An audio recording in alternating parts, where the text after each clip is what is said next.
தின் endometrium அதாவது கர்ப்பப்பையோட lining ரொம்ப தின்னாவே இருக்கு டாக்டர்.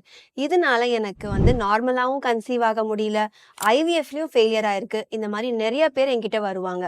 ஸோ தின் எண்டோமெட்ரியம் அப்படின்னா நம்ம கர்ப்பப்பையோட லைனிங் லெஸ் தென் ஒரு 7 மில்லிமீட்டர்ஸ் இருக்கும் போது அதை தின்னுன்னு சொல்லுவோம். அதாவது நம்ம இதை எப்படி கண்டுபிடிக்கலாம்னு பார்த்தீங்கன்னா, ஸ்கேன் வழியா நம்ம கர்ப்பப்பையை ஃபர்ஸ்ட் பார்ப்போம்.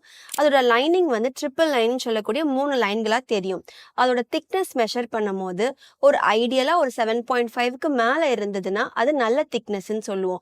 ஒருவேளை அதுக்கு கீழே இருக்கும் போது அது கண்டிப்பா ப்ராப்ளம். மோஸ்ட் காமன் இன்ஃபெக்ஷன்ஸ், அதுவும் நம்ம நாட்டில் ஒரு ஓல்டு டியூபர்குலோசிஸ் டிபி அந்த காசநோய் வந்திருந்ததுன்னா ப்ராப்ளம் வந்திருக்கலாம்.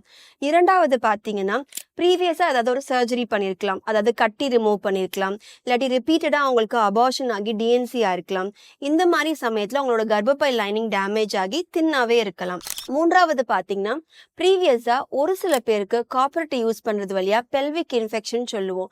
அது வழியாவும் அவங்களுடைய கர்ப்பப்பை லைனிங் இந்த மாதிரி மாறி இருக்கிறதுக்கு வாய்ப்புகள் இருக்கு. நான்காவது பார்த்தீங்கன்னா, வெரி ரேர்லி முட்டையோட குவாலிட்டி, அதாவது எக்கு எவ்வளோ ஆரோக்கியமா இருக்கோ அந்த அளவுக்கு ஈஸ்ட்ரஜன் ஒரு ஹார்மோனை சுரந்து கர்ப்பப்பை லைனிங்கை திக்காக்கும். அதுல சம்டைம்ஸ் ப்ராப்ளம் இருந்தாலும் நமக்கு லைனிங்ல ப்ராப்ளம் வரலாம்.